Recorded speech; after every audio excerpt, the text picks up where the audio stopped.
cumprimento a vocês em nome da Academia Mineira de Letras.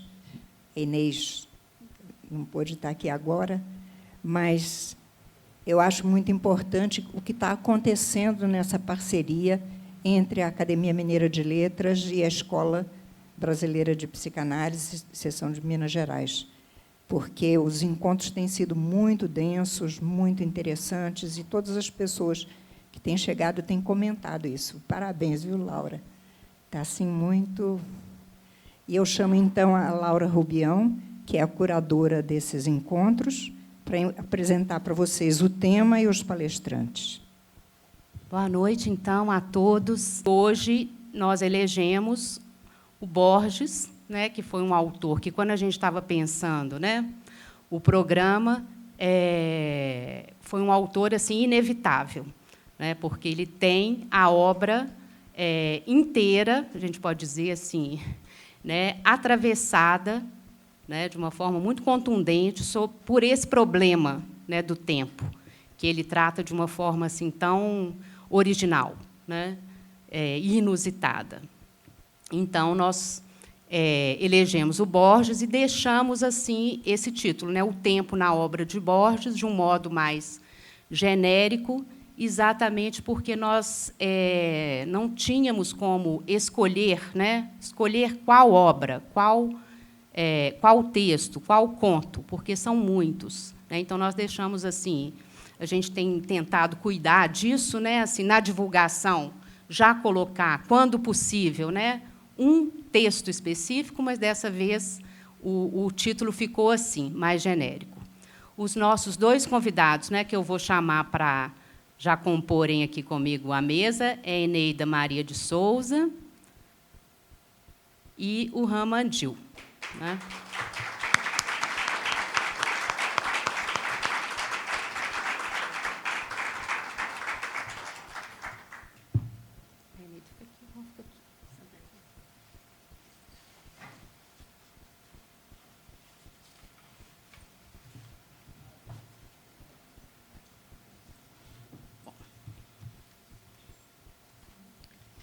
Eu queria, então, antes de iniciar, né, agradecer a presença dos dois por terem aceito o nosso convite para participar dessa mesa. A gente inicia, né, pela Eneida, a gente tem feito assim, iniciado com o nosso convidado, vamos dizer assim, de fora, né, que não é da psicanálise. E, então, a Eneida, para quem não conhece, né, Eneida Maria de Souza, é professora titular do Programa de Pós-Graduação em Estudos Literários da FALE, da UFMG, é mestre e doutora em Literatura Comparada e autora de diversos livros e artigos, inclusive um específico aqui sobre o nosso autor, que é O Século de Borges. Agradeço mais uma vez a Eneida. E temos o Ramandil, né, que é nosso colega psicanalista, membro da EBP-MG e da AMP, a Associação Mundial de Psicanálise, professor também do Programa de Pós-Graduação em Estudos Literários da FALE, o FMMG, e sempre nosso colaborador, sempre presente nos nossos eventos, quando se trata de articular, né, a psicanálise e a literatura. Obrigada, Ram. E eu, então, já passo a palavra para a Eneida. Cada um deles vai fazer aí o seu recorte nesse tema mais geral, né, que é o tempo em Borges. Vamos lá. Bom, boa noite. Eu agradeço o convite que me foi feito e estou muito alegre também de estar aqui nessa plateia de psicanalistas e de outros, né? Não está bom, não? Isso, agora, falando mais tá pertinho. É uma plateia que me é muito cara. E eu gostaria também de iniciar dizendo que eu vou falar do Borges e do tempo dentro de uma perspectiva da minha área, né, da área de literatura e da área de literatura comparada. De modo que eu vou tentar trazer esse conceito, né, desse tempo em Borges para os estudos de literatura comparada, principalmente, que é justamente uma das minhas especialidades. Tá bom agora o som? Tá. Bom, eu intitulei o texto sobre o anacronismo, né, em Borges, e eu inicio, né, com uma citação de outro escritor argentino, que chama-se Ricardo Piglia. No seu livro A Tradição Literária tem a estrutura de um sonho, no qual ele vai dizer que essa tradição literária tem a estrutura de um sonho no qual se recebem as lembranças de um poeta morto. Podemos imaginar alguém que, no futuro, num quarto de hotel, em Londres, comece, de repente, a ser visitado pelas lembranças de um obscuro escritor sul-americano, a quem apenas conhece. Talvez, no futuro, alguém, uma mulher que ainda não nasceu, sonhe que recebe a memória de Borges, tal como Borges sonhou que recebia a memória de Shakespeare, no seu conto. Eu fecho as aspas. A memória de Shakespeare, conto de Borges, que narra como a memória do autor inglês foi presenteada ao narrador-escritor por um desconhecido, não estaria sendo reconfigurada na literatura contemporânea pela memória de Borges. A metáfora da memória alheia permitiria definir a tradição poética e a herança cultural da literatura contemporânea. Estaria a profecia de Ricardo Piglia, segundo a qual a memória de um escritor latino-americano poderia ser enxertada no futuro na memória de um europeu, e acrescentaria na memória de tantos outros escritores do planeta. O legado literário do cânone ocidental, no qual o Norte sempre se impôs como um exportador de modelos, estaria sendo ocupado pelo Sul, ou pela literatura dita periférica.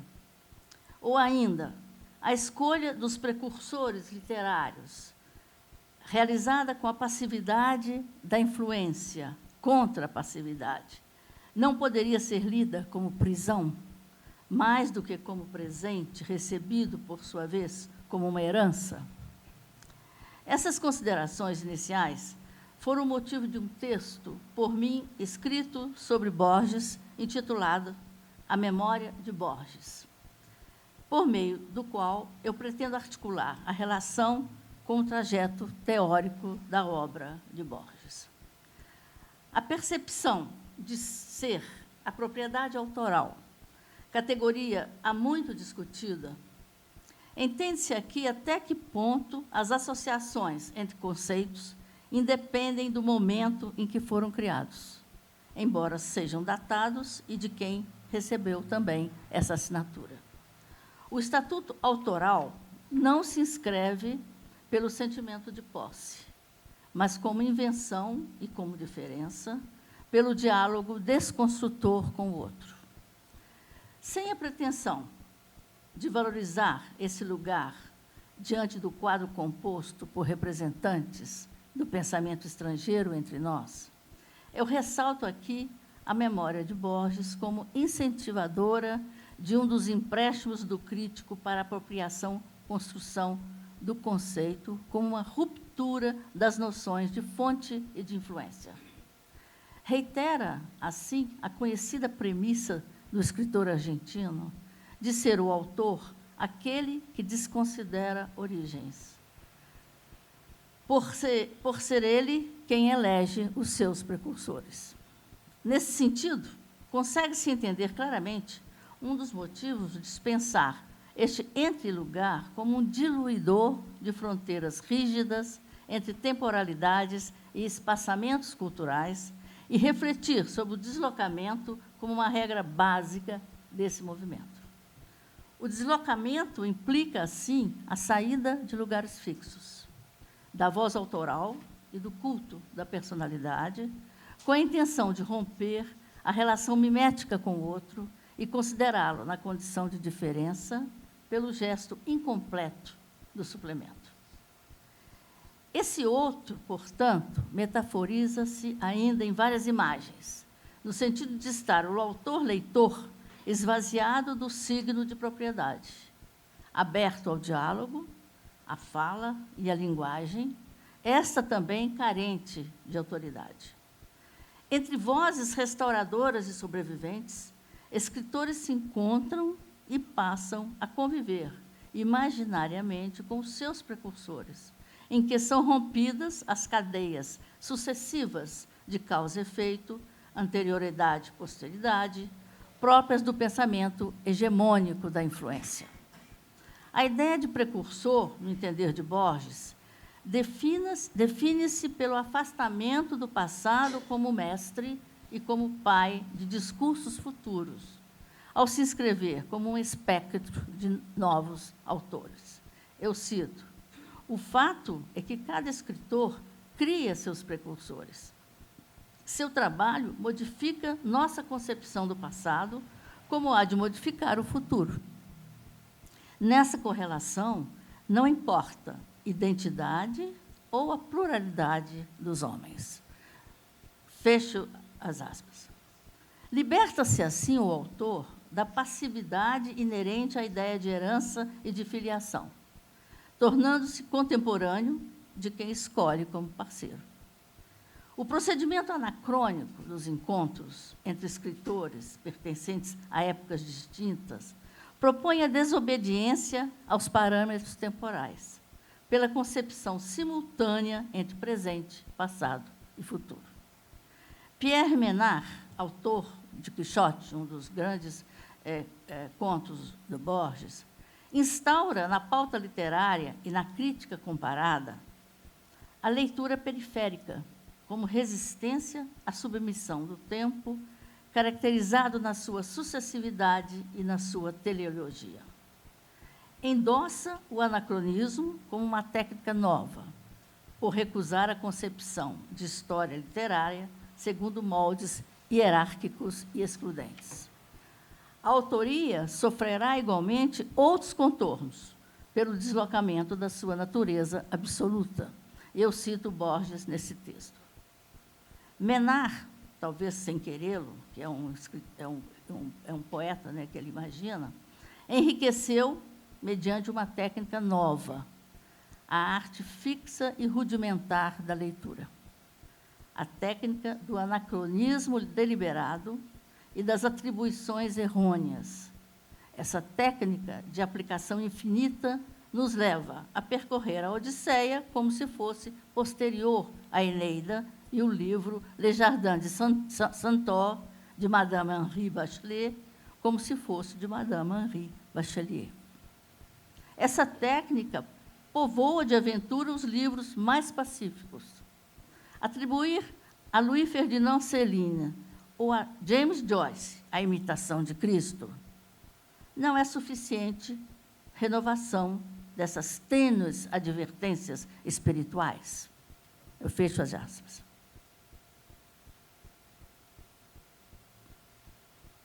Assim, na atualização da técnica do anacronismo, desconstrói-se a paternidade e a filiação das obras. Posição que será mais tarde endossada pela filosofia de Jacques Derrida, estampada principalmente no seu texto A Farmácia de Platão, de 1972. A escrita, ao contrário do logos, do discurso oral, afasta-se do pai e inscreve-se como alteridade e ausência de autoridade.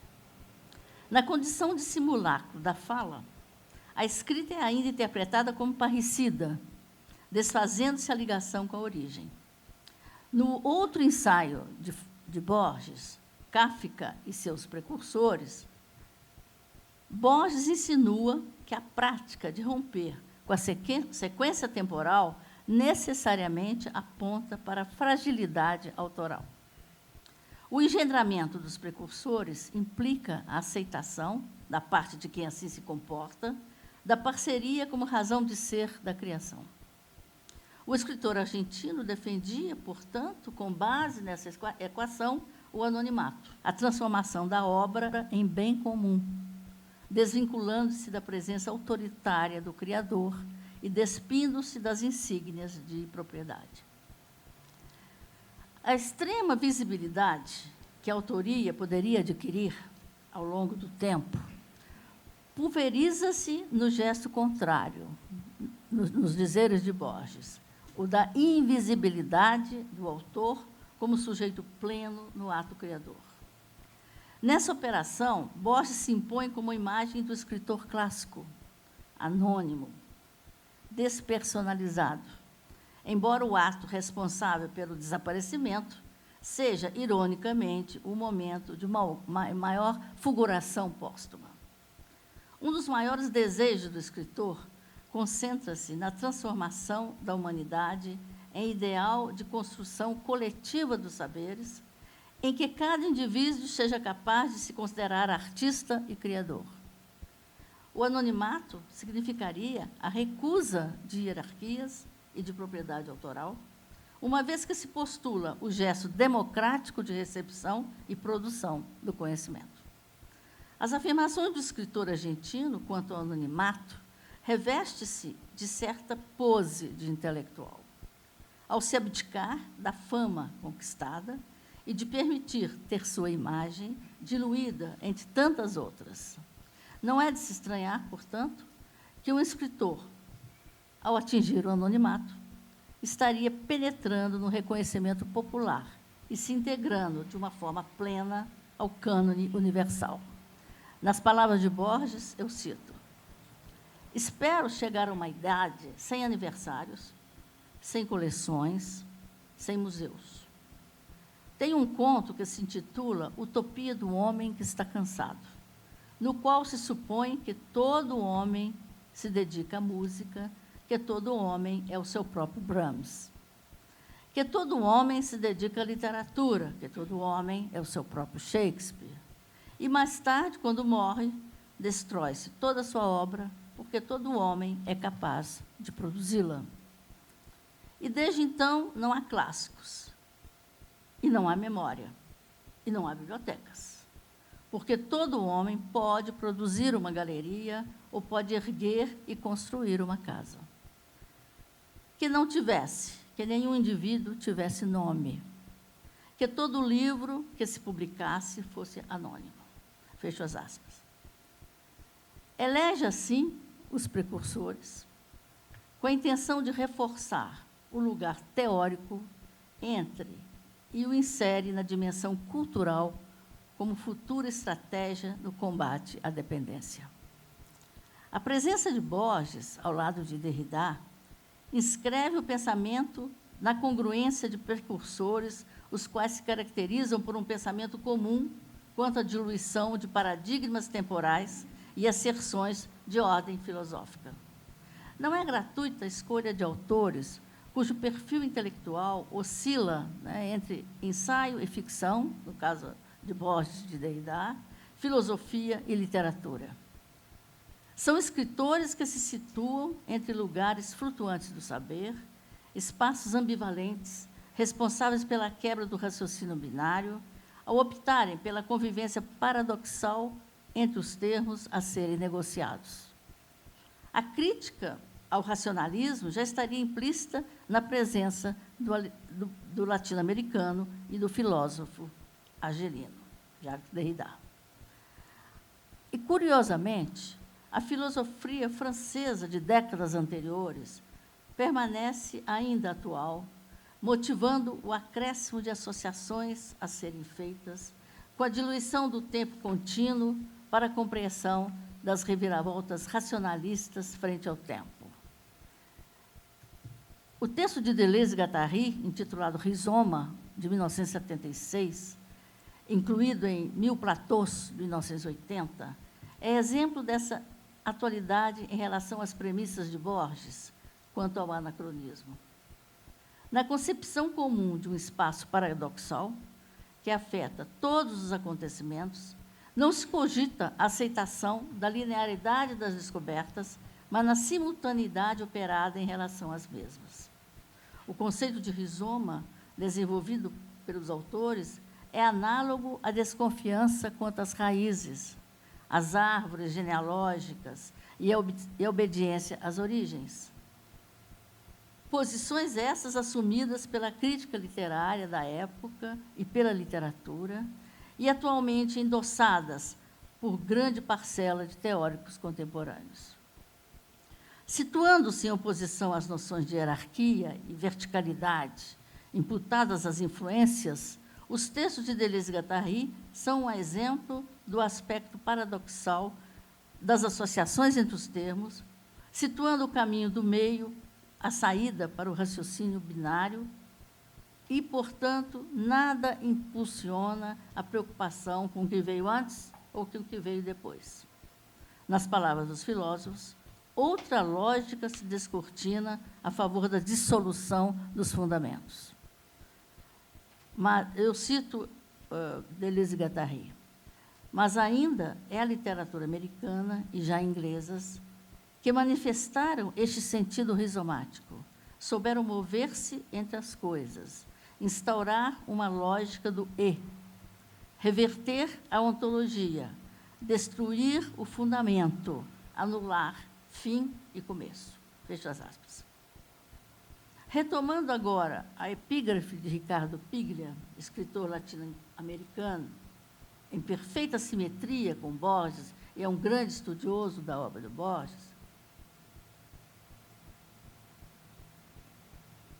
esse escritor elaborou a 6ª proposta de Ítalo Calvino, autor italiano das 6 propostas para o próximo milênio, no desejo de responder ao impulso criativo de completar a falta deixada pelo discurso europeu. Ao propor o desafio, ele incita o diálogo e se coloca como um leitor e como um autor de um texto presumidamente intocável e completo. Seria pertinente considerar, portanto, essa resposta como uma liberdade em relação ao seu precursor? Por considerar como Calvino autor das propostas e se inscrever no texto considerado como acabado e pertencente ao seu criador? No entanto, o texto adquire vida, ou melhor, sobrevida, pela inserção de uma voz vinda dos trópicos, integrando-se de forma anacrônica e enriquecedora à voz europeia. Denominada por Piglia de deslocamento e distância, essa 6ª proposta, que não foi escrita pelo Calvino, atua como alerta de uma literatura a ser pensada num tempo futuro, escrita a partir das margens, ao sinalizar uma perspectiva distinta da versão original, sem, portanto, destruí-la. Eu cito a passagem do Ricardo Piglia. Pensei que talvez alguém poderia escrever essa proposta que falta. Qual seria a 6ª proposta não escrita para o próximo milênio? Qual seria a proposta escrita a partir de Buenos Aires, escrita nesse subúrbio do mundo? Como veríamos o futuro da literatura, ou a literatura do futuro e a sua função? Não como alguém de um país central, com sua grande tradição cultural. Levantamos, assim, esse problema a partir da margem, da periferia das tradições centrais, olhando de forma oblíqua. A tentativa de imaginar que valor poderia subsistir é, evidentemente, uma ficção especulativa, uma espécie de versão utópica de Pierre Menard, autor do Quixote. Não exatamente como seria reescrita literalmente uma obra-prima do passado, como o Quixote, como Pierre Menard queria fazer com o Quixote, mas como seria reescrita imaginariamente a obra-prima do futuro. Fecho as aspas. Essa proposta retoma também a fórmula borgiana de Pierre Menard, relendo-a sob o signo do deslocamento. Ao pensar a reescrita imaginária de uma obra-prima futura na sua condição de uma literatura potencial. Estar fora do centro teria, assim, suas vantagens. Pela atitude audaciosa de assumir a alteridade como resistência e dialogar com o devir como uma resposta à herança legada pelas culturas hegemônicas. A reescrita das tradições centrais não se configura nos moldes da repetição e da cópia, mas no artifício imaginativo de criação de uma ficção especulativa. O devir literatura nos trópicos deveria contar com o possível desenho de manifestações literárias que mantivesse o traço definitor da arte periférica.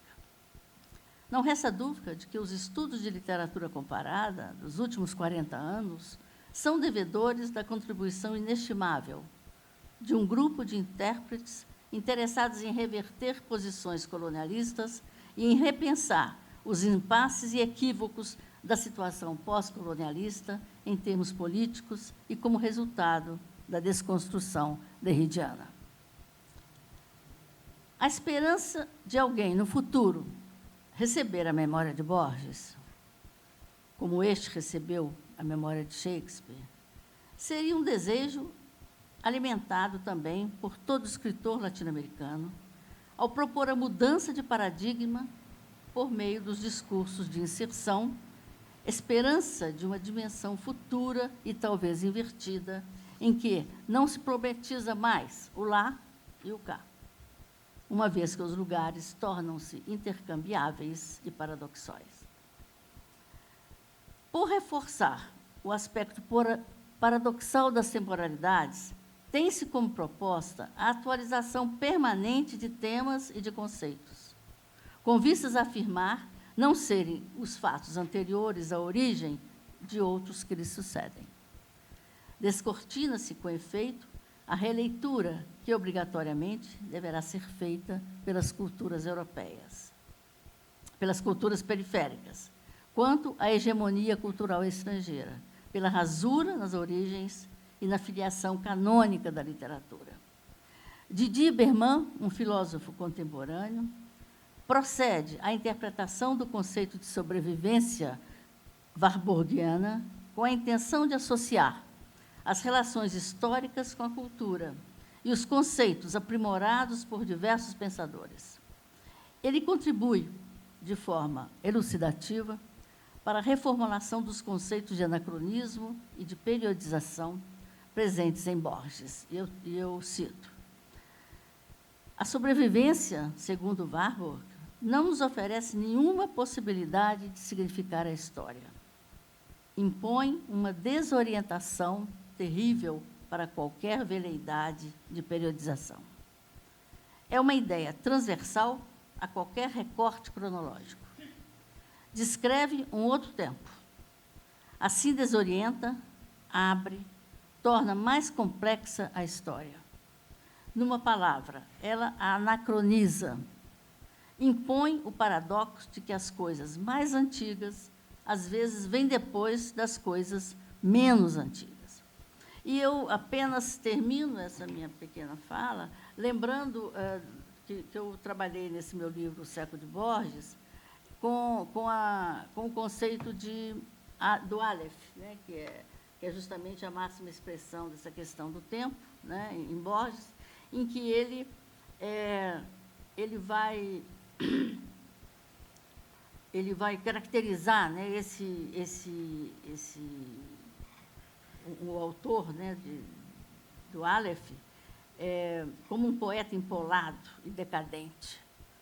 Um primo irmão de Beatriz Viterbo, a figura do amor ideal para o narrador, acredita possuir, desde a infância, um Aleph no sótão de sua casa. À luz de sua inspiração, ele escreve o poema Terra com a deliberação de substituir o mundo em vez de representá-lo. Para que pudesse terminar a obra, seria imprescindível preservar a casa onde morava, que eles estavam querendo derrubar, o habitat do Aleph.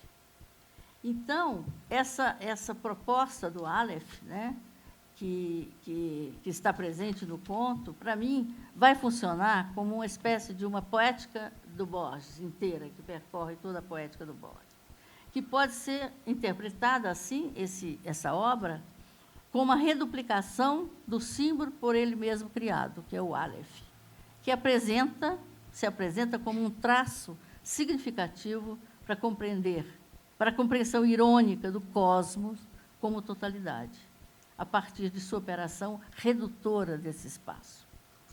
A esfera luminosa, que dá nome ao conto, o Aleph, cujo centro está em todas as partes e a circunferência em nenhuma, é o ponto de encontro imaginário, eterno e fugaz do infinito.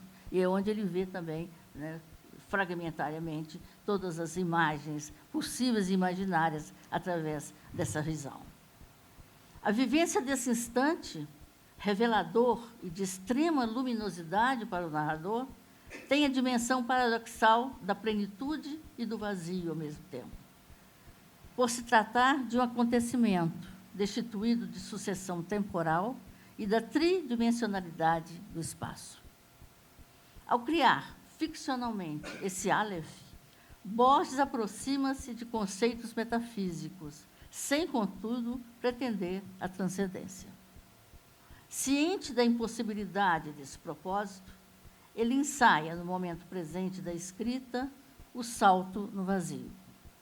Não é de se estranhar que a metafísica passe a ser considerada pelo escritor como um ramo da literatura fantástica, desde que seja absorvida pela proposta estetizante de seu discurso.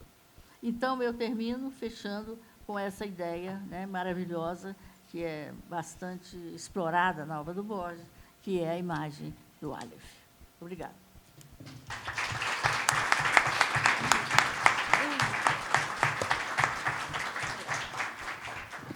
Obrigada, Eneida. Eu vou passar, então, imediatamente a palavra para o Ram, para depois a gente poder abrir a palavra para vocês.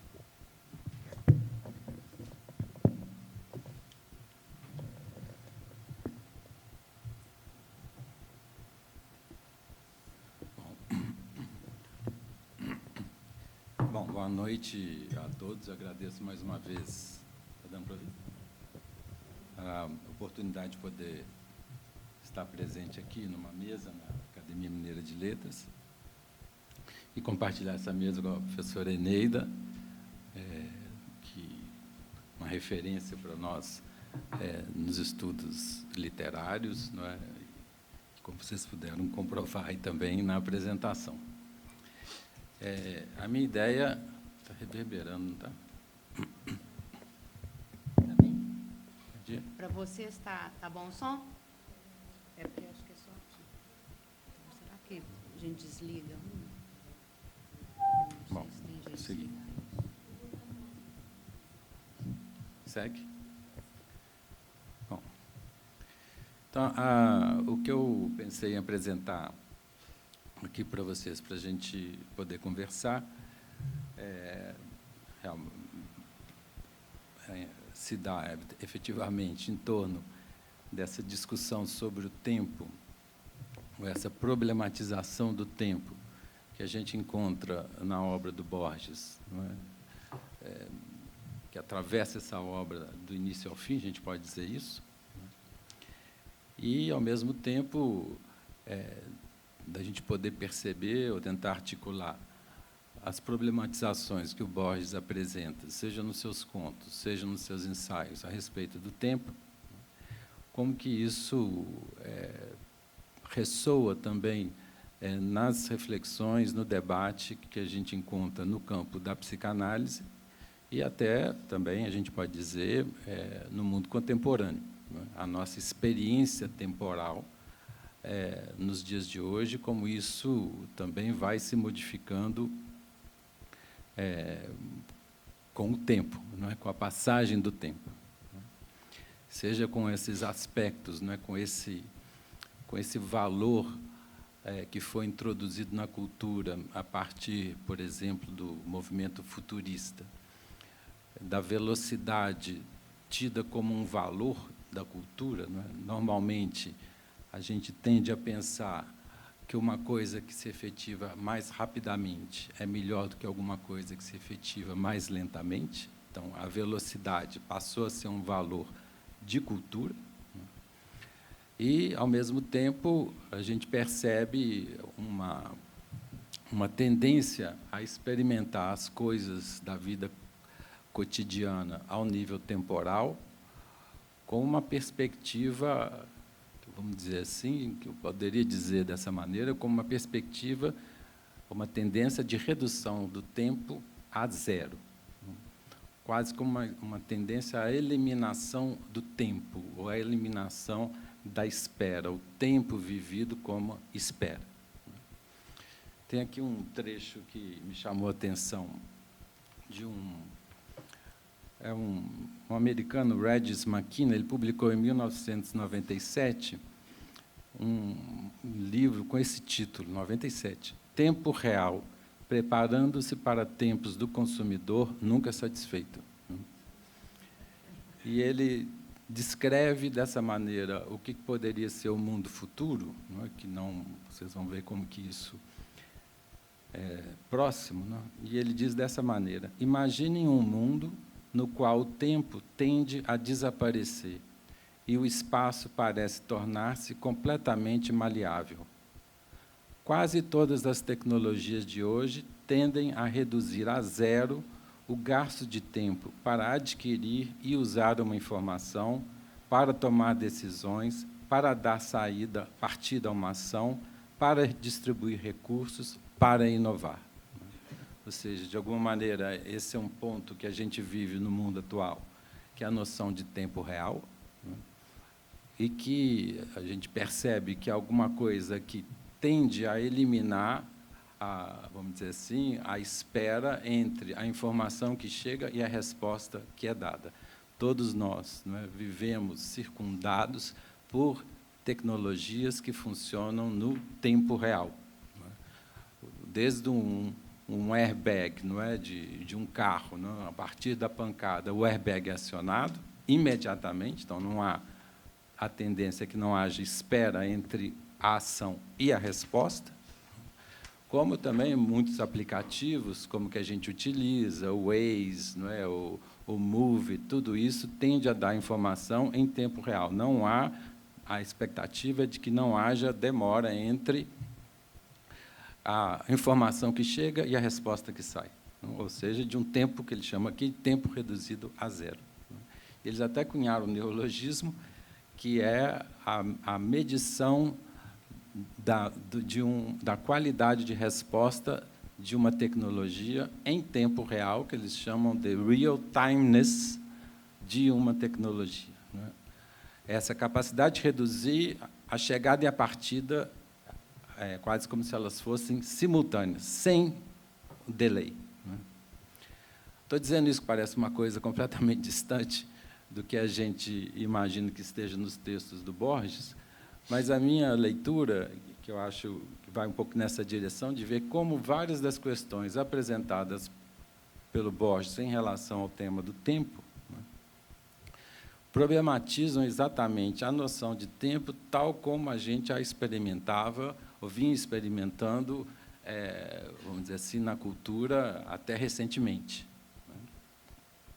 Então, a gente encontra várias reflexões do Borges sobre o tema, e acho que 2 ou 3 delas foram apresentadas de uma maneira bem clara pela professora Eneida, não é? A partir dos contos que o Borges escreve, não é? Que é esse, como, por exemplo, Kafka e os seus precursores, não é?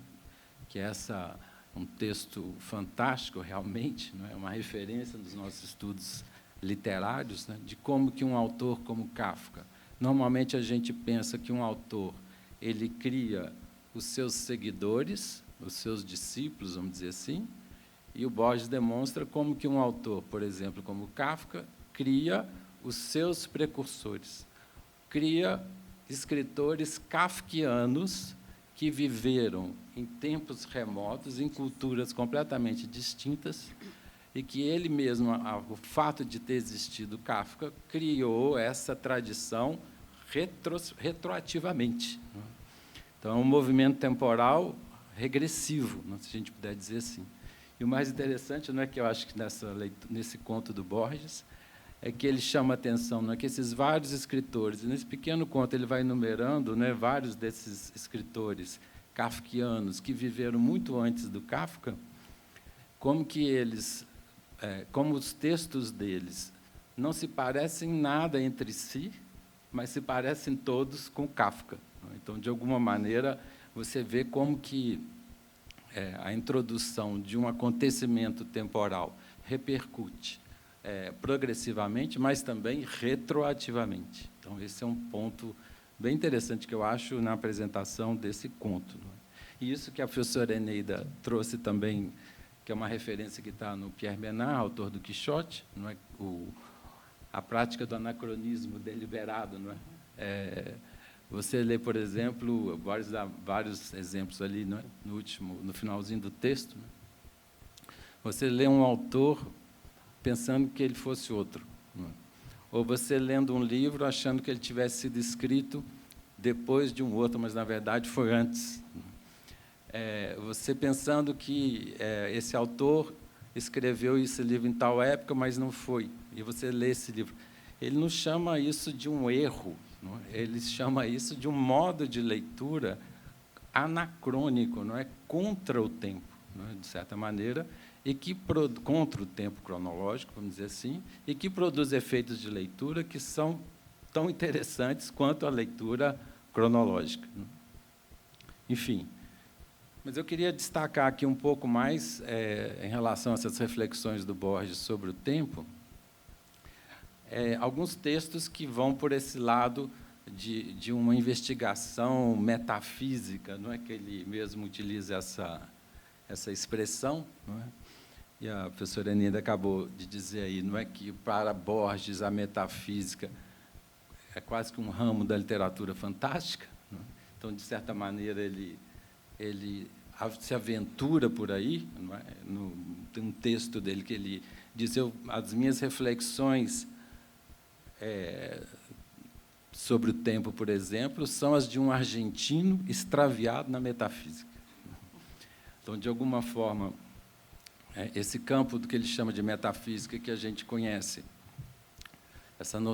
esse termo metafísica, que é um termo que tem várias interpretações, mas, basicamente, a palavra metafísica deriva de um modo como foi ordenada a obra do Aristóteles, né? Os 8 primeiros volumes dedicados à physis, à física, e os 14 outros volumes, a metaphysis, o que está além da physis, dedicado aos princípios, às causas, às origens, à ontologia, todas essas reflexões do Aristóteles sobre esses temas que ganharam essa conotação de serem reflexões metafísis. E o Borges ele introduz essas reflexões na metafísica a partir das considerações sobre o tempo. E eu tenho uma hipótese que eu acho que é possível a gente perceber, um ponto comum, talvez, de todas essas reflexões do Borges sobre o tempo a partir da metafísica, filosofia, inclusive, e alguns textos dele, não é, que eu nomearia aqui, que servem, que me orientaram, não é, que tem esse famoso livro História da Eternidade, que tem lá também seu ensaio sobre o tempo circular, sobre a doutrina dos ciclos, não é? E depois também a gente tem mais adiante, não é, nos anos 40, um outro grande estudo dele, que se chama Nova Refutação do Tempo, não é? Que são 2, 3 ensaios, onde ele procura refutar a noção de tempo.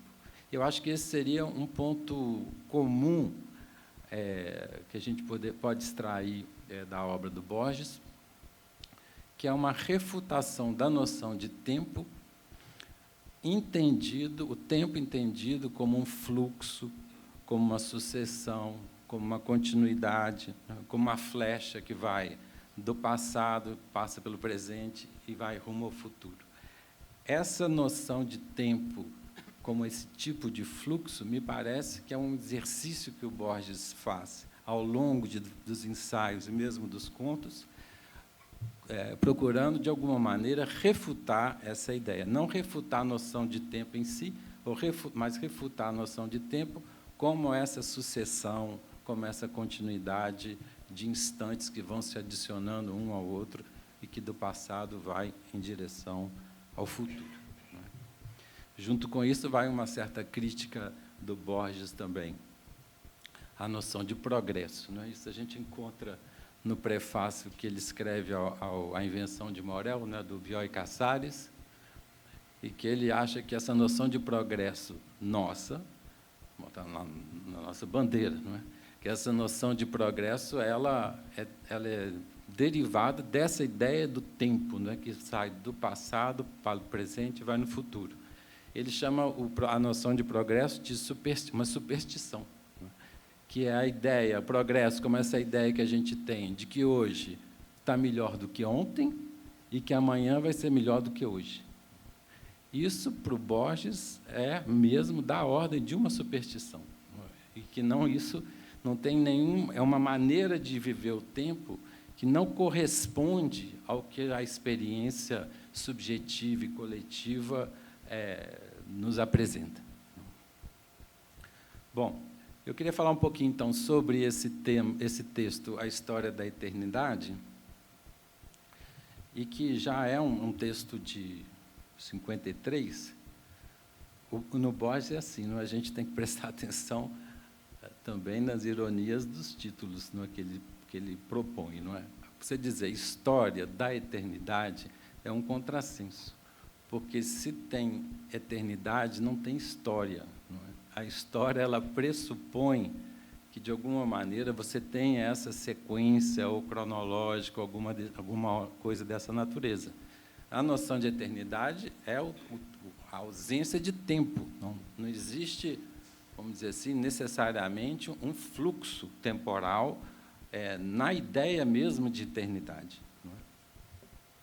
E eu acho que esse é um ponto de partida que o Borges utiliza para trabalhar essa refutação do tempo como fluxo, é de pensar a história da eternidade. É bem interessante mesmo ver, ele vai apresentando, para quem não conhece, ele vai apresentando várias concepções do eterno na filosofia e, ao mesmo tempo, vai fazendo uma compilação dessas, vamos dizer assim, dessas concepções, ele chama assim, no texto, as várias eternidades que os homens planejaram.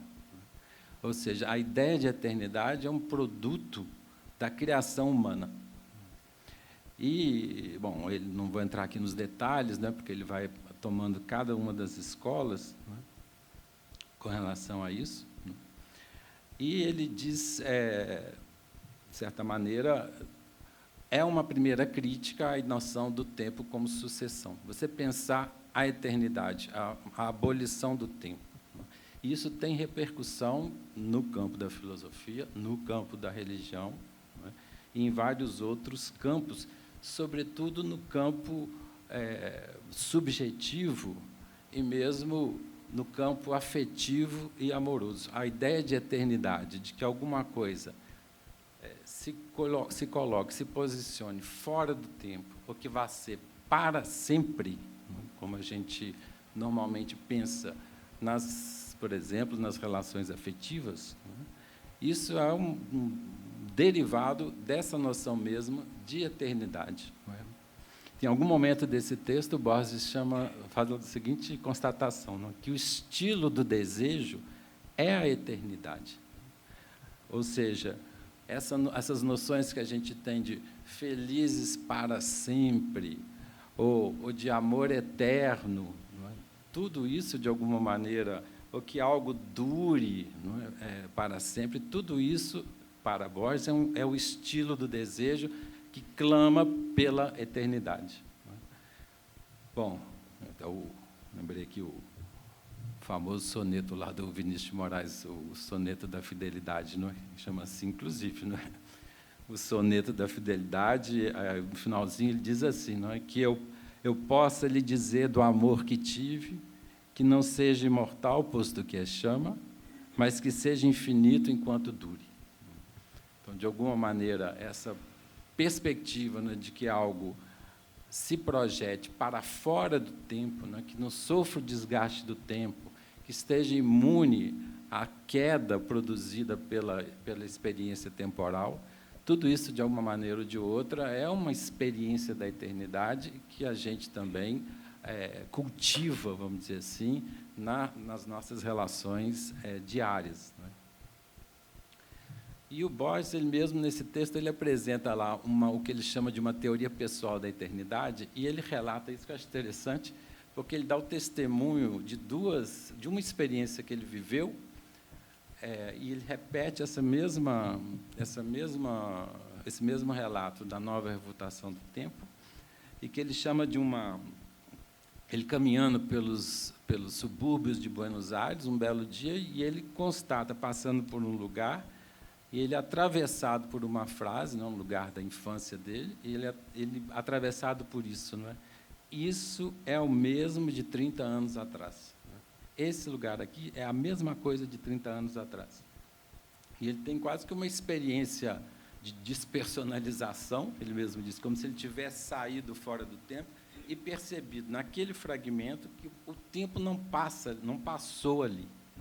Ou seja, que, de alguma maneira, o tempo, na verdade, é uma ilusão e que, portanto, a eternidade ela se presentifica nas experiências subjetivas, como essa, por exemplo, que ele dá a entender. Evidentemente que tudo isso é associado a um êxtase, não é? Porque é acompanhado por essa satisfação, não é? Bom, e aqui também, não é, nessa mesma história da eternidade, aí no livro, não é, ele vai para essa noção de tempo circular, ou seja, uma outra perspectiva crítica em relação à ideia do tempo como sucessão que vai até o infinito.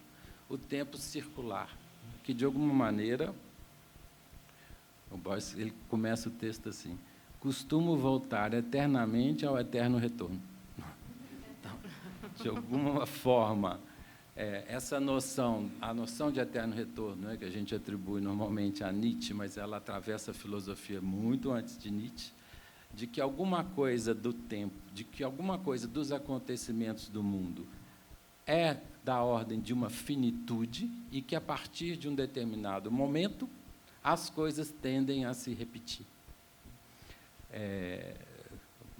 Isso matematicamente, não é? O Jacques está aí, pode ajudar, não é? Se você tem um número finito de objetos, de um número finito, 3 números, você não consegue fazer um número infinito de variações. Você pega 3 números, 4, 5, 1. Você vai fazendo a permutação desses números, em algum momento isso começa a repetir. Então, não são infinitas as possibilidades. Então, se o mundo é constituído de um número finito de objetos, em algum momento essa finitude começará a se reproduzir novamente, se repete. E isso, para Borges, é interessante que ele fala, isso dissolve a ideia, rompe com a ideia de um tempo sucessivo. Como é que você explica que alguma coisa começa a repetir numa ordem sucessiva temporal, por exemplo? E aí todo o problema não é que tem nessa doutrina do eterno retorno, porque ela nega, né, qualquer possibilidade de uma novidade, né, de uma contingência de alguma coisa inesperada. Tudo já está previsto no número finito de possibilidades, né? Bom, daqui ele entra também, a partir daí, na doutrina dos ciclos, não vou entrar, mas é bem interessante ver que esse primeiro ataque, entre aspas, do Borges em relação a essa noção do tempo como fluxo sucessivo de instantes, já se dá aqui nessa perspectiva da história da eternidade. E aí já vou direto para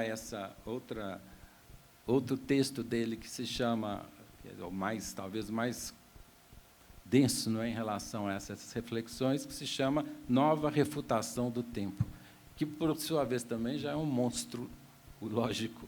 Esse título aqui, ele mesmo diz, como que se você está refutando o tempo, como é que pode ser novo? Uma nova refutação de alguma coisa que nem existe. Bom, ele assume esse título, né, coloca dessa maneira. E é interessante porque aí, não é, ele vai entrando na discussão, não me interessa aqui nesse momento, abordar essas coisas dos detalhes das teorias idealistas em relação ao tempo e tudo mais.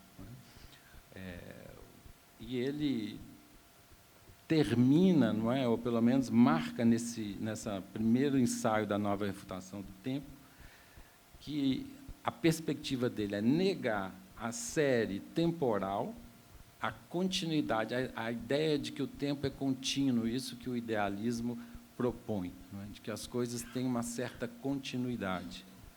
E ele também procura, a partir dali, negar o que ele chama do tempo absoluto, ou seja, um tempo único em que todos os fatos se encadeiam, como se o tempo fosse uma unidade onde tudo se encadearia de uma maneira ou de outra. Toda a preocupação dele em criticar ou colocar em questão essa série contínua do tempo, mas também a série sincrônica do tempo. E ele diz assim, e aí ele vai chamar a atenção por uma coisa que eu acho que tem a ver com o que vai interessar também a psicanálise, que é a noção do instante absoluto.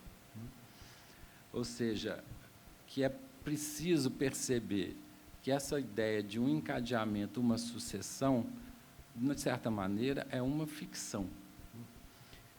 Ele dá um exemplo que eu acho curioso, até meio cômico, mas é do Borges mesmo. Ele dá um exemplo de uma frase, por exemplo, se um sujeito diz assim, enquanto eu estava feliz, ela me traía. Ele questiona essa frase dessa maneira. A pessoa pode fazer essa reflexão, né? Fui passado para trás, eu lá feliz e ela me traindo. E ele diz assim, uma coisa não tem nada a ver com a outra. Enquanto eu estava feliz, era um instante, ela me traía, eu me enganava, é outro instante. Quando se conecta uma coisa na outra, você já começou a fazer a série temporal, você já começou a fazer um tipo de encadeamento que tende a desconsiderar o absoluto de cada uma dessas situações. E aí ele realmente, não, ele diz, nesse sentido, não é que cada instante, o que seria pensar? Que cada instante é autônomo, ele diz assim, cada momento existe, não o seu conjunto imaginário de momentos.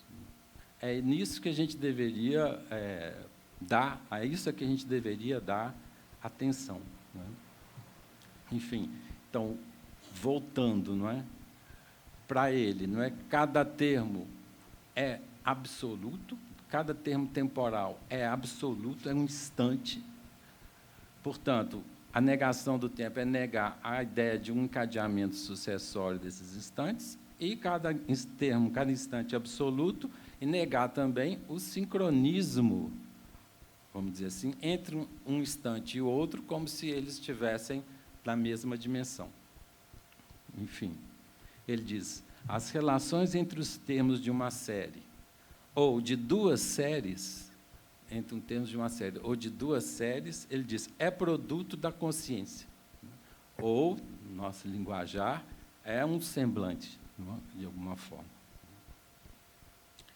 Enfim, todas essas refutações, eu acho interessante, eu já vou falar rapidamente aqui, então, de como que isso interessa, por outro lado, não é, a própria psicanálise, não é? E a gente pode dizer que desde Freud, não é, que Freud introduz nas reflexões dele alguns aspectos que ele pôde depreender da experiência analítica. Por exemplo, vou citar alguns aqui, só para deixar para discussão depois.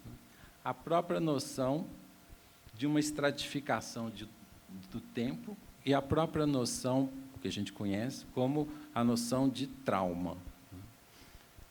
É interessante porque, para Freud, não é, o que a gente chama de um trauma psíquico, um acontecimento traumático, não é necessariamente um acontecimento passado que foi vivido ali necessariamente como trauma. Para Freud, a noção de trauma é a de um acontecimento posterior que reativa um acontecimento anterior. Não é? E que, necessariamente, não é que ele relembra um acontecimento anterior, ele reativa um acontecimento anterior e o sujeito passa a viver posteriormente aquilo que não foi possível de ser vivido anteriormente, ou foi vivido de uma outra maneira. Então, essa noção de, o Freud usa esse termo em alemão, nachtraglich, né, de um tempo em après-coup, um tempo retroativo. É esse o tempo que a gente vê nitidamente numa experiência analítica operando. Né? Por exemplo, né? Um outro aspecto de subversão dessa noção do tempo como sucessão, e que o Freud traz, que é a noção de repetição, ou seja, percebe-se, não é, que o sujeito, mesmo estando diante de situações que produzem desprazer, não consegue evitar de experimentar essa situação novamente, mesmo ela sendo desprazerosa. Então, a noção de repetição, de alguma coisa que tende a se satisfazer repetidamente, é uma noção crucial da psicanálise, a ponto do Lacan considerar, junto com o inconsciente, transferência, pulsão, a repetição como um dos 4 conceitos fundamentais da psicanálise. Bom, que é, como o Borges dirá, não é? A repetição desbarata a série do tempo. A experiência temporal, na repetição, do eterno retorno, não? Nos conecta a alguma coisa que não caminha com a noção de progresso, de fluxo temporal e tudo mais. E uma outra noção que o Freud traz aqui, que é bem cara, não é? Que é a noção do inconsciente como sendo atemporal. Não é? O inconsciente não conhece o tempo, que é a maneira como ele traz. Não é? E é interessante de ver, não é, que tem uma nuance aqui, não é? Que para Freud o inconsciente não conhece o tempo nesse sentido, não é? Ele não se altera com a passagem do tempo, não tem amadurecimento do inconsciente, não tem, vamos dizer assim, alguma coisa uma progressão do inconsciente, não é? Ele está ali, os acontecimentos que foram vividos na infância, os acontecimentos que retornam na atualidade, retornam com a mesma força, a mesma intensidade daquilo que foi vivido na infância, por exemplo. Não é? Ele não conhece esse tipo de passagem do tempo. Não é? E é interessante porque depois o próprio Lacan vai ponderar isso de uma outra maneira, mas mantendo essa ideia de que o inconsciente é também atemporal. E, por fim, assim, um outro ponto que me chamou a atenção, num diálogo com essa noção de eternidade do Borges, né, e que eu sugiro que para quem não conhece, possa tomar conhecimento, que é um curto texto do Freud que se chama justamente o oposto da eternidade, que se chama Sobre a Transitoriedade, né, sobre as coisas efêmeras. E é um texto fantástico, eu acho, porque é um Freud passeando pelas montanhas com um poeta e com uma outra pessoa, que não sabe bem, alguns dizem que é o Rilke, e com a Lu André Salomé, mas mais certamente com o poeta Rilke. Né? E, nesse caminho, não é, pelas montanhas, o poeta se queixa, porque ele vai vendo a paisagem do verão, não é? E o poeta faz isso. Não é? Essa beleza que a gente está vendo aqui é uma pena, não é? Porque daqui a pouco isso vai desaparecer. Não é? Vai chegar o inverno e tudo isso que a gente está vendo aqui desaparece. E o Freud faz uma discussão, né, sobre que interessa o campo das artes, que é a noção que esse poeta tem de que a beleza ela conflui com a eternidade, de que aquilo que dá valor à beleza é a possibilidade dela persistir, o sonho de eternidade da obra bela, que se almeja como bela. E o Freud contrapõe a essa ideia com a noção de transitoriedade. Eu acho que é uma discussão, não vou adentrar aqui, mas é interessante porque ele acha que justamente aquilo que pode conferir um valor de beleza a uma obra de arte pode estar na sua efemeridade, pode estar no fato dele ser um acontecimento único. E é interessante porque o Borges, numa entrevista ao Oswaldo Ferrari, não, sobre esse tema do tempo, não, vou só trazer aqui rapidinho.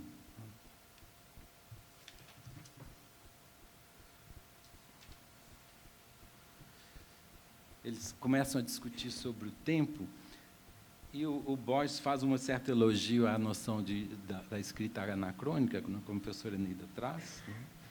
E ele faz também uma certa crítica à noção do artista preocupado com a história, né? Ou melhor dizendo, preocupado com a inscrição da sua obra na história. Como é que a minha obra vai ser inscrita na história literária ou na história das artes? Né? Ele diz assim, como sujeitos, artistas que fazem da sua obra em função do lugar que vai ocupar nos manuais de literatura. Já pensando nisso. E, bom, a gente tem na literatura francesa o André Gide, por exemplo, um escritor que escrevia a sua obra, e já escrevia também, dava todas as pistas, todas as indicações que futuramente as pessoas fizessem uma pesquisa sobre ele, estaria aqui, ali, ao assado. E o Borges contrapõe isso, que acho que conflui com essa ideia de efemeridade, e ele cita, não é, um autor, ele diz dessa maneira, não é, um autor americano, art happens. A arte acontece, ela é um acontecimento, ou seja, ela ocorre, acontece, ocorre, é um pequeno milagre. Você não sabe exatamente o que é que irrompeu ali com uma obra de arte, que configura, e a força dela está justamente, para Borges, aí. E, para finalizar, eu queria também trazer aqui essa perspectiva, um pouco das considerações sobre o tempo, ainda no campo da psicanálise, já com o Lacan, não é? E que é o introdutor disso que as pessoas conhecem como a noção de tempo lógico, né? Vamos dizer assim. E o Lacan introduziu essa reflexão sobre o tempo lógico em 1945, num texto que se chama O Tempo Lógico e a Asserção da Certeza Antecipada. Eu vou só deixar aqui como indicação, é interessante porque alguns leitores dizem que esse texto foi escrito 1 ano depois da peça de teatro do Sartre, Entre Quatro Paredes, o Iclô, que é uma peça de referência, não é, do existencialismo, né? 3 pessoas que morrem, estão fechadas dentro de um quarto e dali não saem, dali não podem sair. E o Lacan introduz uma reflexão sobre a noção de tempo a partir do famoso apólogo dos 3 prisioneiros, que são 3 pessoas, vamos dizer assim, também encerradas numa penitenciária. Não é? Para quem não conhece, não é? As histórias de Malbataan têm esse problema, não é? 3 prisioneiros encerrados num quarto, e o diretor na penitenciária, o diretor tem 5 discos, 3 brancos e 2 pretos, e vai pregando aleatoriamente um disco atrás nas costas de cada um dos prisioneiros. E propõe isso, né? Quem me disser qual que é a cor do disco que está aí nas suas costas e justificar por que é essa cor que ele acha, que ele não está vendo, mas os outros estão vendo, sai da prisão.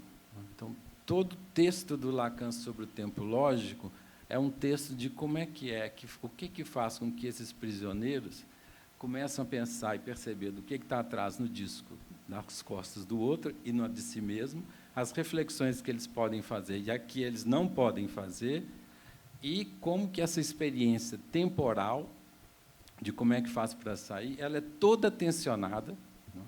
Ou seja, eles encontram uma maneira de sair, não é?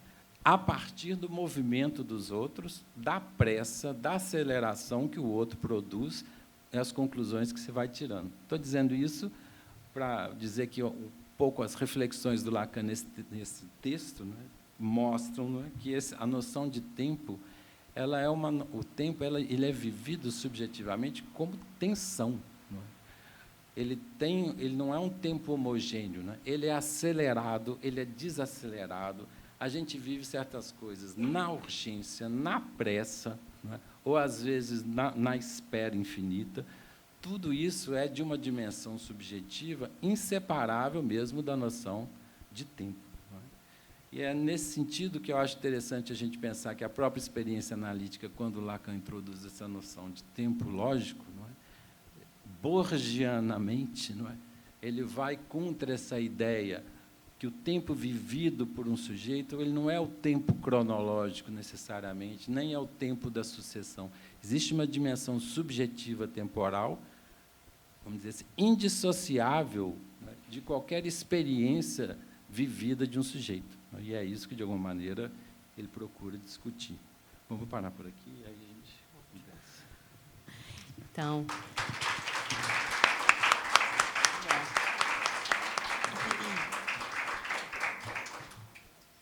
queria agradecer também ao RAM. O RAM está afinadíssimo com o tema. Eu esqueci de dizer que ele é um dos coordenadores da nossa jornada. A gente falou um pouquinho dela, o tempo na experiência analítica. Oi? Num claro instante, que eu acho que o RAM reforça aqui também esse ponto do instante, né, do instante absoluto, e me parece que a leitura que o RAM faz aí da obra do Borges, fazendo essa conexão para nós, né, o que é a experiência do tempo na psicanálise, dá essa ideia de o quanto que essa experiência é diversa, né? Ela é rica, ela tem muitas facetas, e eu acho que isso que vai trazer para nós enriquecer aqui, né, assim, a partir da jornada que a gente está fazendo o convite hoje, mas aqui também a nossa discussão. Queria agradecer também muito a contribuição da Eneida, que trouxe para nós assim, a dimensão da importância, né, que o Borges foi assim, dentro dos estudos literários, né, essa contribuição dele, o quanto que essas reflexões, tanto na ficção quanto nos ensaios, né, e essa nova perspectiva que ele traz do tempo, tem consequências políticas, não é, assim, de pensar a relação entre os autores, né, aquilo que e toda essa subversão, né, dessa lógica binária da periferia, do centro, do que é o hierárquico, que é um autor que é superior ao outro, né, e quando que isso tudo se subverte a consequências políticas, né, que ela falou aí de um pensamento democrático, que eu acho que é muito importante. E todas essas questões são muito importantes para a psicanálise também, né? Eu acho que tocam assim a pontos importantes do pensamento freudiano e lacaniano. Mas eu queria fazer assim, são só 2 pontos que eu queria frisar aqui das apresentações. O primeiro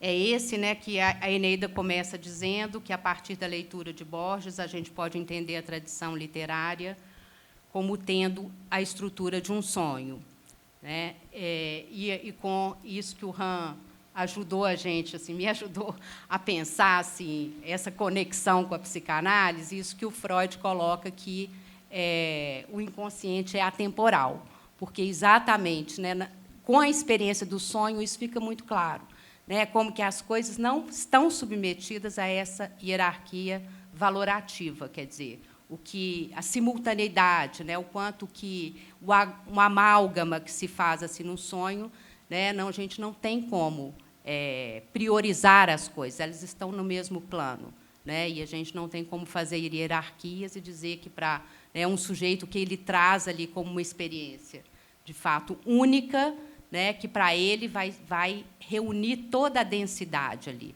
do tempo, né, de um único corte, num único instante. Esse era um ponto, era só um comentário. E o outro que eu fiquei pensando muito assim ao longo da apresentação do RAM é essa diferença entre a eternidade e o infinito. Né, se a gente não pudesse falar um pouco mais disso, porque o tempo todo que eu leio o Borges, né, o Aleph, né, é um exemplar, né, eu consigo ver ali, com toda essa refutação desses parâmetros tradicionais do tempo, muito mais a dimensão do infinito, né, que foi uma noção cara ao Lacan, né, com essa ideia do não todo, né, que tem algo ali que permanece em aberto, quer dizer, para a emergência de uma nova contingência, quer dizer, é uma abertura, enquanto que a eternidade parece mais um fechamento, ou algo de uma totalidade mais apaziguadora, né? Isso é uma questão assim que eu estou colocando para a gente discutir. E queria abrir a palavra. Acho que a contribuição de vocês é sempre muito muito preciosa aqui para nós. Mais uma vez, eu vou pedir a todo mundo que pergunte no microfone, que não fale sem ser no microfone, porque nós estamos gravando o evento. E aproveito, inclusive, para agradecer a Heloísa, que está fazendo a tradução simultânea, e esse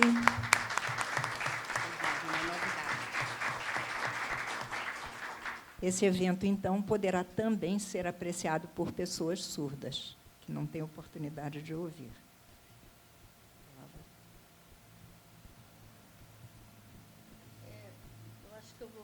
Quer dar uma palavrinha?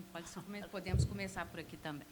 Não, que essa questão do infinito e também a questão da história, né, que você falou, das ironias do Borges, né? Ele é completamente irônico nesse sentido. Por exemplo, ele tem... os livros dele são livros que dão a impressão de que ele vai fazer um compêndio, né? História universal da infâmia, né? História dos seres imaginários, Atlas, né? que são as viagens que ele fez, quer dizer, e, ao mesmo tempo, é uma desconstrução dessa ideia de totalidade, né? É o mesmo caso que você falou do infinito, quer dizer, o Aleph, ele tem a impressão, né? Essa visão é uma visão quase que de totalidade, mas não é de totalidade, porque é uma visão que aparece e desaparece. Essa questão do instante, eu acho que é muito importante, porque é no instante que as coisas acontecem, né? E nada de totalidade, né? A totalidade ela é um engano, é totalmente enganosa.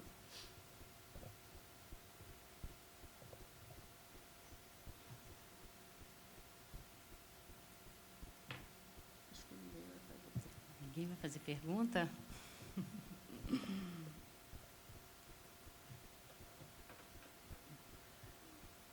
Eu posso acrescentar? Pode. Que o Han, quando ele estava falando, eu comecei a lembrar de algumas... Porque eu acho que tanto o Han quanto eu pensamos justamente em não localizar o Borges apenas como um pensador da sua época, né? Assim, ele morre nos anos 80, né?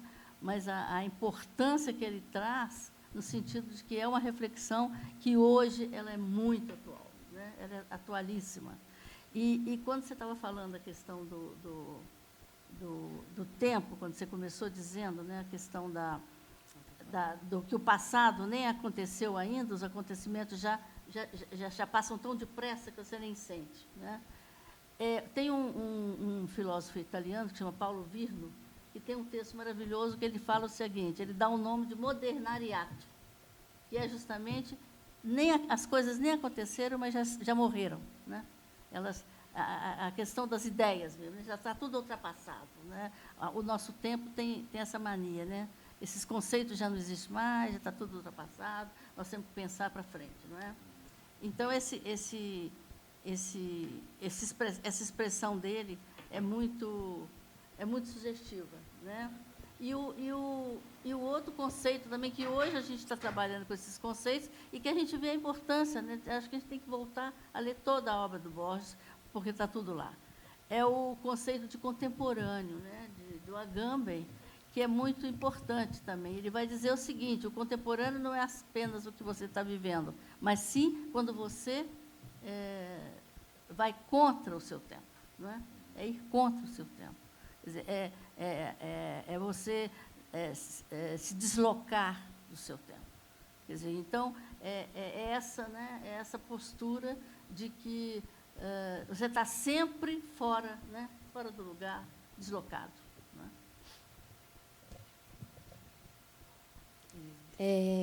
Eu queria retomar um pouco isso que vocês introduziram a partir da obra de Borges, né? Da crítica à noção de progresso. E me pareceu muito interessante, né, quando o Han fala que ele tomava o progresso como uma superstição, né? que hoje, essa superstição de que hoje está melhor que ontem e amanhã será melhor que hoje, né? Então, por que a gente faria análise, já que a gente não tem essa noção de progresso, né? Já que o hoje não vai estar, o amanhã não vai estar melhor que hoje?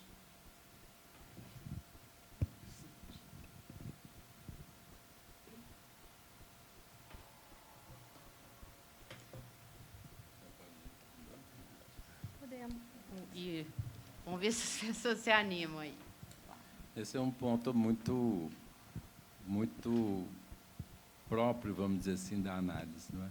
Em algum momento, todo mundo que já passou por uma experiência ou passa por uma experiência tem essa perspectiva em algum momento que a análise não está andando, que a gente está girando em círculos. Vem aqui falar sempre da mesma coisa. Estou cansado de falar da mesma coisa. Como se essa ideia de temporalidade, não é, de uma análise, não necessariamente, eu vejo assim, não, que ela progride nesse sentido de, enfim, de que alguma coisa vai estar melhor, né? Certamente que a gente tem essa expectativa quando procura uma análise, não é? Mas não necessariamente, não é? Como é que vai ser esse melhor, o que é o melhor, isso aí realmente é subjetivamente que a pessoa vai poder definir isso, né? Eu vejo muito mais o movimento da análise, vamos dizer assim, como uma espiral, não é? Que caminha para, vamos dizer assim, para delimitar assim, um ponto, mesmo que seja um ponto infinito, não é isso que a Eneida estava lembrando, não é? Essa ideia de que o infinito pode estar num instante, né? É que eu acho que o Borges, ele, de alguma maneira, com a noção de Aleph, né?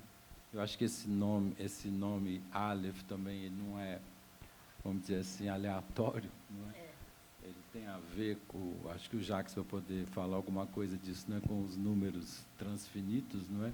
Que Aleph 1, Aleph 2, os conjuntos dos números infinitos ou transfinitos, não é? Que, de alguma maneira, como na noção de Aleph, né, o fato de alguma coisa ser infinita não quer dizer que ela não possa ser manuseável, não é? Você possa fazer um certo uso do infinito, né, vamos dizer assim. É muito impressionante. Eu queria só fazer um comentáriozinho sobre essa parte do livro, que eu acho que assim é muito impressionante que ele vê, né, ele tem um encontro com esse objeto fantástico, né, que é o Aleph, que é o ponto que contém todos os pontos do universo, visto de todos os ângulos e não sobrepostos. Então, ele fala assim, então, eu vou dizer o que eu vi. Ele falou assim, aí começa o meu horror, aí ele fala assim, agora começa o meu horror de escritor, porque, para narrar isso, eu tenho que fazer o uso sucessivo do tempo. Quer dizer, não se sai do tempo, da linguagem. Não se sai do tempo, porque eu tenho que dizer, eu vi isso, depois aquilo, mas ele transmite para nós, assim, é por isso que é paradoxal, que é esse ponto aí do impossível, né? Ele fala assim, não foi assim, mas eu tenho que dizer que foi assim, assim, assim. Acho muito, muito interessante o modo como ele transmite isso, né? Essa noção do infinito aí, né? E do infinito que cabe no instante. Ele vai dizer, foi isso, mas, para dizer, tem que ser do outro jeito. Boa noite. O que eu tenho que falar é o seguinte, o Borges é um escritor periférico, mas de nível universal. Eu sou fã do Borges. Vocês estão de parabéns pela palestra que vocês fizeram. Agora, minha pergunta é a seguinte, na realidade, o tempo não existe. Não existe o tempo. O tempo foi criado por homem. Agora, esse tempo que vocês falam, ele é literário ou psicológico? Essa é a minha pergunta.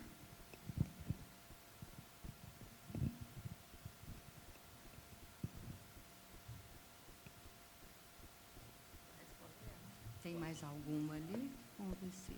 Tem mais uma ali? Vamos recolher assim umas 3, né? Que aí a gente...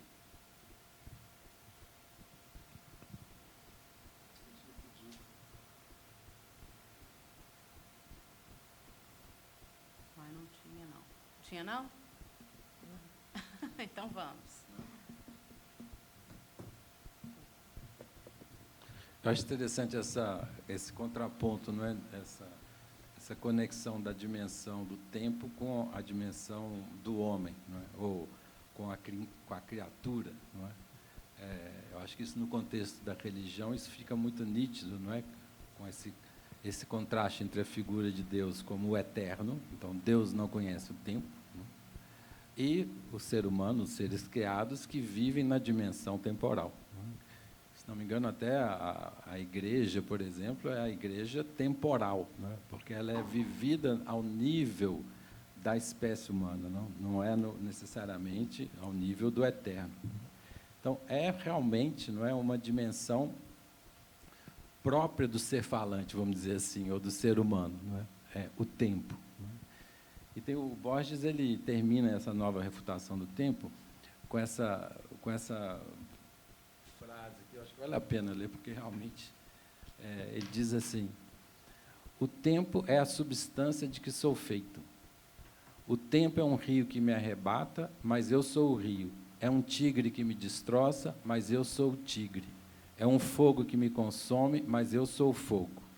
O mundo, infelizmente, é real, não é só aparência. Eu, infelizmente, sou Borges. Então, de alguma maneira, você vê que uma afirmação do tempo como uma substância, não é, que de alguma forma define o homem, não é?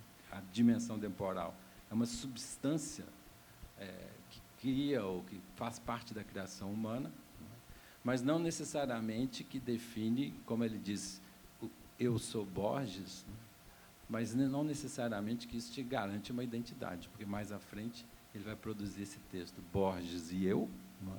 Que ele já não sabe mais quem que é o Borges, quem que é o outro Borges. Não? De alguma forma, o tempo também nos divide, não é? A gente pode dizer assim.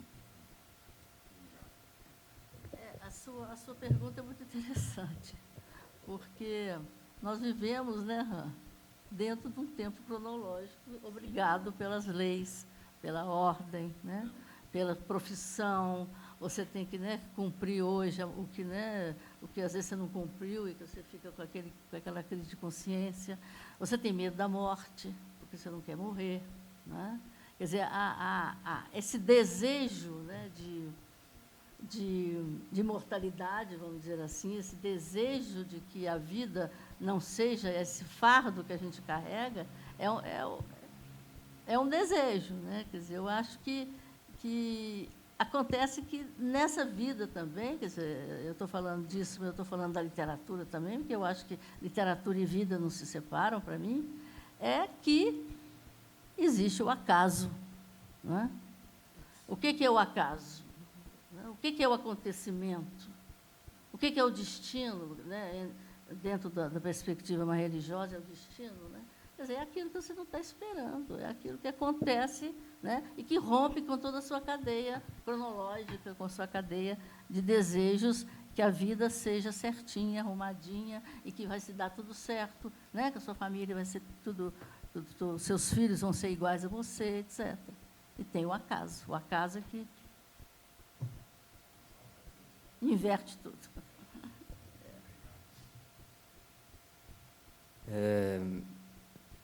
Não é nenhuma pergunta, assim, é só uma coisa que eu pensei durante, uma coisinha assim, que quando eu li a Biblioteca de Babel, do Borges, eu lembro que, né, as pessoas tinham me contado, tinham me recomendado e falado, é um conto sobre uma biblioteca que é infinita. E aí, acho que no começo do texto, assim, eu não lembro de que forma ele fala isso, mas o Borges fala, tipo, que é um espaço infinito, e depois ele abre um parêntese e fala, tipo, na verdade, nem sei se é infinito, ou se é só, tipo, gigantesco. E eu achei isso muito doido, porque é isso, assim, como é que você vai saber que algo é infinito? Assim, se isso ia tomar um tempo infinito, né, para saber que aquilo é infinito, é só impossível. Era só esse comentário que eu queria fazer, assim, eu achei muito massa vocês terem vindo aqui. É isso. Isso é interessante, porque a gente vê realmente no Borges a ideia do infinito, a ideia de que o infinito possa ser uma biblioteca, possa ter uma biblioteca no infinito. Quer dizer, que se você vai pela sucessão mesmo temporal de um número, um infinito, uma coisa depois da outra, que não tem fim, né? Isso, vamos dizer assim, de certa forma, vamos dizer assim, impede um pouco que você possa pensar, não é? Algo que possa lidar com essa infinitude, não é? Ou que possa dar uma borda para isso, de alguma maneira. Não é? O infinito, visto dentro do infinito, seria sem limite, sem borda. Mas a perspectiva de poder tomar um infinito, não é? Vamos dizer assim, com um contorno, isso acho que a gente encontra na obra do Borges uma série de figuras, né, em que ele procura, vamos dizer assim, delimitar o infinito, não na perspectiva da sucessão, como o Aleph, como uma biblioteca, né, ou outros exemplos que a gente pode extrair. Essa noção do Borges, da literatura também, né? Ele tem o livro de Areia, né? Que é um livro também, né? Areia, o que é areia, né? Você pode pensar aí nessa questão do tempo né? que passa, mas ao mesmo tempo que é infinito, né? E ele tem uma passagem no livro dele, Atlas, que é muito bonita, que ele pega um grão de areia do deserto, né? Essa que é a imagem mais bonita e mais eloquente do deserto, do infinito, que é o deserto, né? E ele pega esse grãozinho de areia do deserto e faz assim: eu estou inventando o Saara. Né? Quer dizer, esse momento de magia, de instante também. Né? Quer dizer, com a minha participação, né, subjetiva, do meu olhar em direção a esse infinito que é o deserto, mas eu deixo a minha marca. Né? E com isso, o tempo todo ele está, né, nessa estrutura toda de que o infinito é principal. Eu acho que a palavra-chave que você usou, né, que é a questão do instante. O que importa é o instante. Ele que cria, né, é o acaso também. Né? É um instante, é o acaso.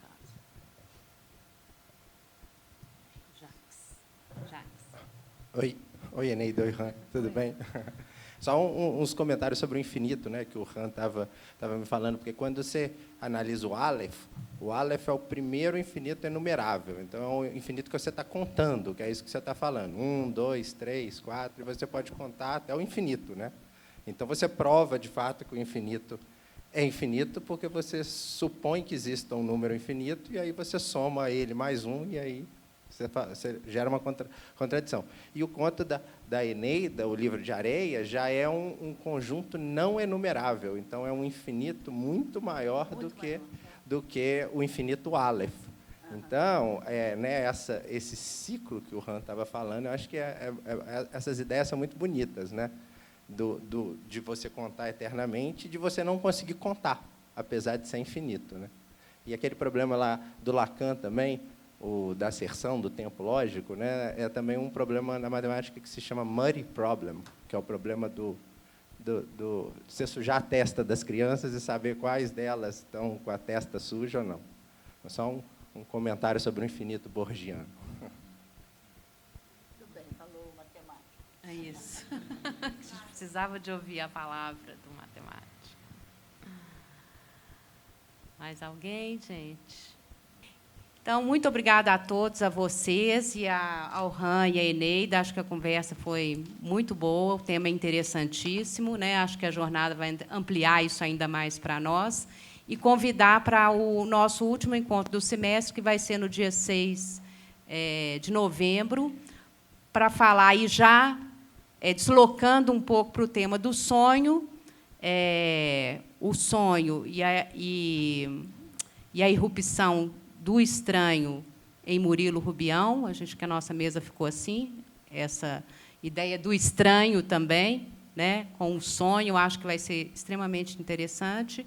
E quem vai estar aqui para conversar com a gente é o Gilson Iannini, que é nosso colega psicanalista, e o Marcos Malafaia, que dirigiu um espetáculo sobre a obra do Murilo Rubião recentemente, uma peça de teatro. Ele é do Grupo Giramundo.